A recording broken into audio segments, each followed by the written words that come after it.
তোমাদের এতদিনে করা এই যে কমেন্টটা যে দিদি এএনএম ট্রেনিং কি ইন ফিউচার বন্ধ হয়ে যাবে, দিদি এবছর কি এএনএম ট্রেনিং হবে না, দিদি এএনএম ট্রেনিং হলেও কি সিবিটি এক্সাম দিয়ে আমাদের তবে জব পেতে হবে, এই সমস্ত কোশ্চেনের অ্যান্সার আজকে আমি এই ভিডিওতে করতে চলেছি। আর পুরো ডিটেলসে আলোচনা করতে চলেছি যে কেন হবে না বা কেন হবে। তো চলো, আশা করি তোমাদের সমস্ত ডাউট ক্লিয়ার হয়ে যাবে এই ভিডিওটা থেকে। তো চলো ভিডিওটা না দেরি করে শুরু করি। তো হ্যালো এভরিওয়ান, আমি বর্ণালী। বর্তমানে আমি একজন হেলথ অ্যাসিস্ট্যান্ট ফিমেল পদে নিযুক্ত আছি এবং দেখতে দেখতে আমি আমার জবে 2 বছর পেরিয়ে এসেছি এবং সেই ভিত্তিতেই আজকে আমি এই কথাগুলো একটা ওপেন প্ল্যাটফর্মে বলতে চলেছি। তো আশা করছি তোমাদের সমস্ত ডাউট এই ভিডিও থেকে ক্লিয়ার হয়ে যাবে। তো চলো। তো প্রথমত বলি যে আমি এখন পোস্টেড আছি পূর্ব বর্ধমানের একটা ব্লকে এবং আশা করছি যারা ভিডিওটা দেখছো প্রায় প্রত্যেকেই জানো যে পূর্ব বর্ধমান কত বড় একটা জেলা এবং আমি যে ব্লকে আছি সেই ব্লকের আন্ডারে প্রচুর সাবসেন্টার আছে। তো সেক্ষেত্রে সেদিক থেকে বলতে গেলে আমি নিজের চোখে দেখেছি, আমাদের ব্লকের অবস্থা তোমাদের সঙ্গে শেয়ার করছি যে এখনও পর্যন্ত আমাদের ব্লকেও এমন সেন্টার আছে, এমন হেলথ সেন্টার আছে যেখানে শুধুমাত্র সিএইচএ দিদি, তোমরা যাকে সেকেন্ড এএনএম বা হলুদ শাড়ি দিদি বলে চেনো, সেই দিদিরা শুধুমাত্র সেন্টার চালাচ্ছে। হ্যাঁ, এখনও পর্যন্ত আমাদের নিজেদের ব্লকে এমন অনেকগুলো সেন্টার আছে যেখানে ফার্স্ট এএনএম পোস্টেড নয়, মানে হেলথ অ্যাসিস্ট্যান্ট ফিমেল পদ এখনও ভ্যাকেন্সি আছে এবং আমাদের দিদিরা, সিএইচ দিদি যে হলুদ শাড়ি পরা দিদি, সেই দিদিরা একা সেন্টার সামলে যাচ্ছে। এবং এমনও আছে কোনো সেন্টার যেখানে সিএইচও দিদিও নেই, শুধুমাত্র সিএইচ দিদি হেলথ সেন্টার চালাচ্ছে, মানে হলুদ শাড়ি দিদি, মানে সেখানেও কিন্তু একজন হেলথ অ্যাসিস্ট্যান্ট ফিমেল মানে গোলাপি দিদির প্রয়োজন এবং ভ্যাকেন্সি আছে আমাদের নিজেদের ব্লকে যেখানে আমি এখন কাজ করছি। এবং সেই দিক থেকে দেখতে গেলে এইবার যে পোস্টিংটা হলো, আমাদের পরের ব্যাচে যে পোস্টিং হলো একটু দেরি করে হলো, তাদের মধ্যে মাত্র 3 জন নতুন মেয়ে আমাদের ব্লকে দিয়েছে। হ্যাঁ, মাত্র 3 জন মেয়ে দিয়েছে, তাহলে আমাদের 3টে সেন্টারের ভ্যাকেন্সি কভার হয়েছে। বাট এছাড়া যে সেন্টারগুলোতে শুধুমাত্র সিএইচ দিদিরা সেন্টার চালাচ্ছে সেগুলো কিন্তু এখনও ভ্যাকেন্ট আছে। মানে আমাদের পূর্ব বর্ধমান জেলার এই কালনাটু ব্লকে আমি পোস্টেড, এই ব্লকেও এখনও অনেকগুলো হেলথ অ্যাসিস্ট্যান্ট ফিমেলের প্রয়োজন। তো এটাই বলবো যে পূর্ব বর্ধমানে শুধুমাত্র যে কালনাটু ব্লক আছে এমনটা নয়, 31টা ব্লক আছে। তো সেই 31টা ব্লকের আন্ডারে প্রচুর সাবসেন্টার আছে এবং অনেক সাবসেন্টারে এখনও অনেক গোলাপি দিদি বা হেলথ অ্যাসিস্ট্যান্ট ফিমেলের কিন্তু ভ্যাকেন্ট পড়েই আছে জায়গাগুলোতে। তো আমি তো শুধু বললাম পূর্ব বর্ধমান জেলার কথা, তো আমাদের যে ওয়েস্ট বেঙ্গল সেখানে তো শুধুমাত্র পূর্ব বর্ধমান জেলা নেই, আরও প্রচুর জেলা আছে। এবং দেখতে গেলে শুধুমাত্র আমাদের উত্তর দিনাজপুর, দক্ষিণ দিনাজপুর, মালদা এই কয়েকটা জেলারই দেখছি যে আমাদের নিজেদের ডিস্ট্রিক্টে পোস্টিং দিচ্ছে না, যাদের পোস্টিং ফেলছে দূরেই ফেলে দিচ্ছে। তো আমাদের ভ্যাকেন্ট কতটা আছে আমি সত্যি জানি না, আমার জানা নেই, বা যদিও থেকে থাকে উত্তর দিনাজপুর, দক্ষিণ দিনাজপুর আর মালদাতে ভ্যাকেন্ট, সিওমই স্যাররা কি দেখাচ্ছেন না সেটা আমার সত্যি জানা নেই। তো এটাই বলবো যে আমাদের 3-4টে জেলা ছাড়া মোটামুটি আমাদের সাউথের দিকে কিন্তু অনেক ব্লকে, অনেক ডিস্ট্রিক্টের অনেক ব্লকে কিন্তু অনেক হেলথ অ্যাসিস্ট্যান্ট ফিমেলের এখনও নিড আছে। এটা হচ্ছে প্রথম কথা। তো এটার উপর ডিপেন্ড করে আমি শেষেও কিছু কথা বলবো, তার আগে তোমাদের এই কোয়েশ্চেনটা অ্যান্সার করি। তোমরা যারা বলছো যে সিবিটি এক্সাম দেওয়ার কথা, তো তাদেরকে আমি আমার ব্যক্তিগত মতামত শেয়ার করছি। এটা কোনো নোটিশ নেই, কিছু নেই, শুধুমাত্র আমি যেটুকুনি ফিল করতে পারছি যে কী হতে পারে সেটা শেয়ার করছি। তো দেখো, সিবিটি এক্সাম হয়েছে তার পেছনে কারণ আছে, তোমরা একটু ভেবে দেখো যে তোমরা একবার এইটা যদি ভালো করে বোঝো ব্যাপারটা, যে আমাদের ওয়েস্ট বেঙ্গলের গভর্নমেন্ট স্টুডেন্ট প্লাস ওয়েস্ট বেঙ্গলের প্রাইভেট থেকে করেছে সেই স্টুডেন্টরা, এবং যারা ওয়েস্ট বেঙ্গলের বাইরে প্রাইভেট থেকে করেছে এবং যারা ওয়েস্ট বেঙ্গলের বাইরে প্রাইভেট থেকে করেছে সেই স্টুডেন্ট, এবং কয়েকটা ব্যাচ পরপর মানে হিউজ পরিমাণে একটা ক্যান্ডিডেট বসেছিল।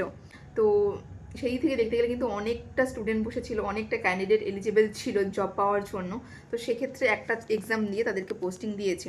এবার আমার কথাটা হচ্ছে এটাই যে আমাদের দেখতে গেলে এএনএম যারা ট্রেনিং করে তাদের কিন্তু শুধুমাত্র ওয়েস্ট বেঙ্গলে যে কটা গভর্নমেন্ট স্কুল আছে সেখান থেকে এএনএম ট্রেনিং করানো হয়, এছাড়া কিন্তু প্রাইভেট কোনো ইনস্টিটিউট নেই, এটা আমি বারবার বলে এসেছি। তো তোমরা এখানেই মানে পার্থক্যটা একটুখানি বুঝতে পারবে যে কোথায় কত পরিমাণ স্টুডেন্ট একটা এলিজিবল হয়ে বসে আছে জব পাওয়ার জন্য জিএনএম করার পর। আর সেক্ষেত্রে আমাদের গভর্নমেন্ট থেকে শুধুমাত্র এনএম ট্রেনিং করে বসে আছে, সেখানে আমাদের সংখ্যাটা কিন্তু খুবই কম সেই তুলনায়, জিএনএম এর তুলনায়। তো সেক্ষেত্রে সিবিটি এক্সাম হওয়ার চান্স আমি তো কিছু দেখতে পাচ্ছি না। এছাড়া আর একটা জিনিস যেটা আমার মনে হচ্ছে সেটা হচ্ছে যে দেখো, তোমরা যারা বলছো যে এই যে প্রত্যেক বছর যদি এক্সাম হয়, প্রত্যেক বছর যদি এভাবে ট্রেনিং করায়, জব দেয়, তাহলে ভ্যাকেন্সি তো পূরণ হয়ে যাবে। সেক্ষেত্রে কি এক্সামটা ইন ফিউচার পুরোপুরিভাবে বন্ধ হয়ে যেতে পারে? এটা কিন্তু ভালো একটা কোশ্চেন, ভালো একটা পয়েন্ট, যে প্রত্যেক বছর যদি ট্রেনিং করায়, জব দেয়, তাহলে কি ইন ফিউচার গিয়ে বন্ধ হয়ে যেতে পারে কিনা ট্রেনিংটা, কারণ ভ্যাকেন্সি তো ফুলফিল হয়ে যাবে। তো সেক্ষেত্রে দাঁড়িয়ে এটা বলা যায় যে হ্যাঁ, এটা হলে হতে পারে, কারণ আমাদের তো একটা করে সাব সেন্টারে একজন করে হেলথ অ্যাসিস্ট্যান্ট ফিমেলের প্রয়োজন। এমন তো নয় যে হাসপাতাল বা পিএসসির মতো, যে যেমন হাসপাতালে একের বেশি স্টাফ নার্সের প্রয়োজন হয় হেলথ সিস্টেমটাকে চালানোর জন্য, এমন তো আমাদের সিস্টেমে নয় যে একটা সেন্টারে একজনের বেশি হেলথ অ্যাসিস্ট্যান্ট ফিমেল থাকবে। এটা তো ঠিক যে একটা সেন্টারে যেহেতু আমাদের একজন করেই হেলথ অ্যাসিস্ট্যান্ট ফিমেলের প্রয়োজন হয়, এবং সেক্ষেত্রে দেখতে গেলে যদি পরপর টানা কিছু বছর এক্সাম হয়ে ট্রেনিং করিয়ে জব দেয়, তাহলে অবশ্যই ভ্যাকেন্সি ফুলফিল হয়ে যাবে। এক্ষেত্রে তোমরা যেটা ভয় পাচ্ছ যে এক্সাম একেবারে বন্ধ হয়ে যাবে কি না, তো সেক্ষেত্রে আমি বলবো যে আমার যেটা ব্যক্তিগতভাবে মনে হয় যে এক্সাম পুরোপুরিভাবে বন্ধ হয়ে যাওয়াটা হয়তো পসিবল নয়, কারণ যে ভ্যাকেন্সিটা একদিন ফুল হবে, মানে ধরো আজ ফুল হচ্ছে, কী হবে, একদিন গিয়ে তাদের রিটায়ার হবে এবং আরও পপুলেশন বাড়বে। আমাদের তো 5,000 পপুলেশন একটা করে সাবসেন্টার তৈরি হওয়ার কথা, মানে 5,000 পপুলেশন প্রতি একটা করে সাবসেন্টার, সেখানে প্রত্যেক বছর পপুলেশন বেড়ে যাবে। বাড়ার ক্ষেত্রে কি হবে, আমাদের সাবসেন্টারগুলোকে ভাঙতে হবে আবার। যেহেতু আমি তোমাদেরকে আগেও বলেছিলাম একটা ভিডিওতে যে আমি যেখানে পোস্টিং পেয়েছিলাম প্রথম, সেটা কিন্তু নতুন সেন্টার ছিল, মানে সেটা ভাঙা হয়েছিল সেন্টার, সেই সেন্টারে আমি পোস্টিং পেয়েছিলাম। তো ইন ফিউচার কিন্তু এটাও হবে, প্রত্যেক বছর কিন্তু যতই মৃত্যুর হার থাকুক তবুও কিন্তু পপুলেশন বেড়েই যাবে। তো পপুলেশন বাড়লে কি হবে, 5,000 থেকে একটা সেন্টারে পপুলেশন বেড়ে সেখানে যখন 10,000 হয়ে যাবে, তখন অবশ্যই সেই সেন্টারটাকে আবার ভাঙতে হবে, এবং সেই সেন্টারে আবার যখন পপুলেশন বেড়ে যাবে তাকেও ভাঙতে হবে। তো যখন ভ্যাকেন্সি ফুলফিল হয়ে যাবে তখন কিন্তু আবার সেইভাবেই ভ্যাকেন্সি আবার প্রয়োজন হবে, কারণ দেখো পপুলেশন বাড়বে, 5,000-এর বেশি হয়ে যাবে, সেই সেন্টারটাকে ভেঙে আবার নতুন একটা সেন্টার তৈরি করা হবে, এবং যে দিদিরা এখন জয়েন করছে তারা একদিন রিটায়ার করবে। তো এভাবে কিন্তু ভ্যাকেন্সি আবার তৈরি হয়ে যাবে। তো এটাই বলবো যে হলে হতে পারে যে এক্সাম কিছু বছর পর পর হচ্ছে ইন ফিউচার, আমি এখনের কথা বলছি না, কারণ এখনও আমি যেটা দেখেছি চোখে, সেখানে অনেকটাই আমাদের হেলথ অ্যাসিস্ট্যান্ট ফিমেলের প্রয়োজন আছে, তো আমি এখনের কথা বলছি না। তো আমার মনে হয় যে কিছু বছর পর আই থিঙ্ক এক্সামটা কিছু বছর গ্যাপ দিয়ে হতে পারে, 1 বছর বা মাঝখানে 1 বছর গ্যাপ দিয়ে হতে পারে, বা 2 বছর গ্যাপ দিয়ে হতে পারে, বা বছরই হতে পারে। যতটা নিড, যতটা হেলথ অ্যাসিস্ট্যান্ট ফিমেলের প্রয়োজন, ঠিক ততজনকেই নেওয়া হচ্ছে, ততজনকেই ট্রেনিং করানো হচ্ছে, ততজনকে পোস্টিং দেওয়া হচ্ছে। এটাই বলার যে এক্সাম একেবারে বন্ধ হয়ে যাওয়ার কোনো রকম চান্স নেই, আমি তো দেখতে পাচ্ছি না। হতে পারে যে কিছু বছর পিছিয়ে এক্সাম হচ্ছে, বা এটাও হতে পারে যে প্রত্যেক বছরই এক্সাম হচ্ছে, বাট একটা সীমিত পরিমাণে স্টুডেন্ট বা ক্যান্ডিডেটকে নেওয়া হচ্ছে, যতজনকে নিড সে বছর সেই ততজনকে নেওয়া হচ্ছে। বাট যারা বলছো যে একেবারেই ট্রেনিং বন্ধ হয়ে যেতে পারে, ওদের সঙ্গে আমি একমত হতে পারছি না, কারণ ভ্যাকেন্সি এখন পূরণ হলেও একদিন কিন্তু আবার সেই ভ্যাকেন্সিটা তৈরি হয়ে যাবে, আর কীভাবে তৈরি হয়ে যাবে সেটা কিন্তু আমি তোমাদেরকে পুরোটা ভেঙে বোঝালাম। তো আমি কিন্তু পুরো মানে সিস্টেমটা তোমাদেরকে বোঝালাম যে কি সিস্টেমে আমাদের সেন্টারে পোস্টিং হয় বা কত পপুলেশনে আমাদের সেন্টার তৈরি হয়। তো এটাই বলবো যে যারা প্রিপারেশন নিচ্ছ এই আগামী বছরের জন্য, তারা প্রিপারেশন নিতে পারো। এটাই আমার বলার ছিল, যে এক্সাম একেবারে বন্ধ হওয়ার মতো তো কিছু আমি দেখতে পাচ্ছি না। সিবিটি এক্সামের কথা যারা বলছিলে সেটারও কোনো সম্ভাবনা নেই আমার মনে হয়েছে। আমি তোমাদেরকে একটা কথা জাস্ট বলতে চাই, যে যারা তোমরা মোটিভেট একবার হচ্ছ যে আমি এনএম ট্রেনিংটাই করব, আর মোটিভেট হচ্ছ কার থেকে, হয় আমাকে দেখে বা আরও কোনো হেলথ অ্যাসিস্ট্যান্ট ফিমেলকে দেখে। তো তোমরা মোটিভেট হচ্ছ যারা জবটা করছে তাদের থেকে, বাট ডিমোটিভেটটা কোথায় থেকে হয়ে আসছে বলো তো? তোমরা নিজেরা ভাবো যে ডিমোটিভেটটা তোমরা কোথা থেকে হয়ে আসছো।